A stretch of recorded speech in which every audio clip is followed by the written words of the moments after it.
Alright guys, it's been exactly 11 days since we put the birds together.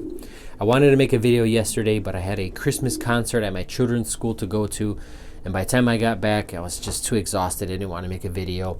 We are, oh man, shoot, I would say 80% successful. We have 14 pair of birds on eggs at the moment. We did have one casualty, and that's the hen up top.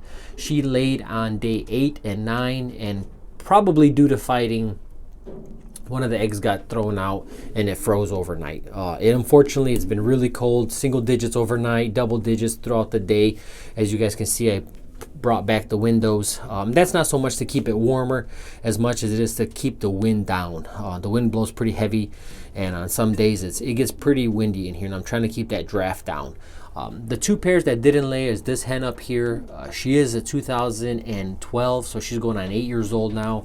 And you guys know older hens take a little bit longer to lay. I remember in 2017, I believe, I had Big Mama. She was a, let me think if I remember, she was a 12-year-old hen, and she was still laying eggs, but it took her close to a month before she gave me a single egg. And the second bird down is in the bottom right corner. Unfortunately, she was on a double hen mating, so when I moved her over, she didn't take to the cockbird right away because she just, she was assumed that she was already mated. So it took them about 3 or 4 days before they paired up. So those two are going to probably lay at the same time, and I'll make good notes on that, so when I wean the youngsters, I can wean those separately. And again, guys, this is why we do it. It's not so much that I'm a perfectionist and I want these birds to go like clockwork, but the more work we put into them at the beginning, the less work it's gonna be for us further down the road. When it comes time to wean the youngsters and settle them and train them, it makes it that much easier when you have youngsters that are close in age. And you guys know a week makes a huge difference in a youngster.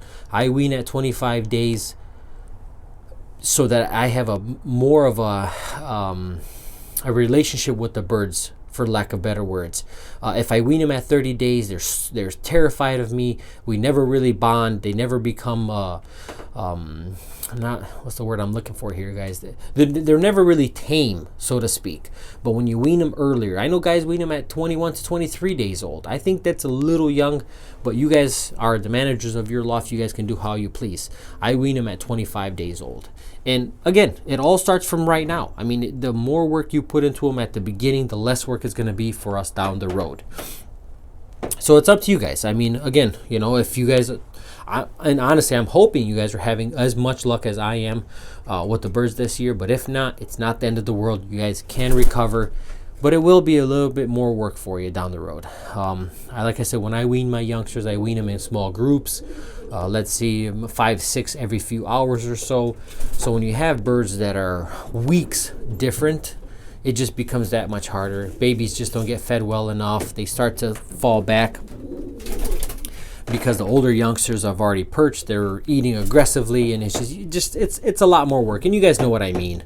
I'm just repeating myself for the guys that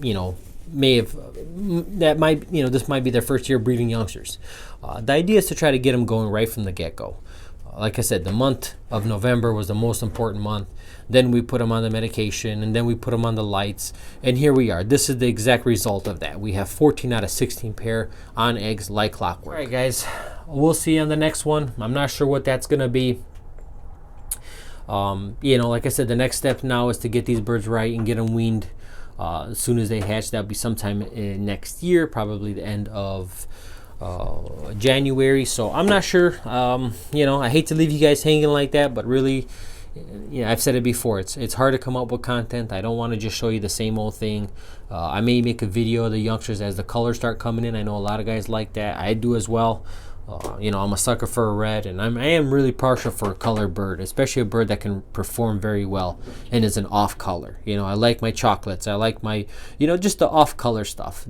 You always see the good reds and the good grizzles and things of that nature, but when you see one that's a little off, maybe an Andalusian or something, an opal that does real well, for some reason it just, I don't know. I dig it. I dig an off color bird that does well. Nothing wrong with being pretty and having good genetics. All right, guys, we'll see you on the next one.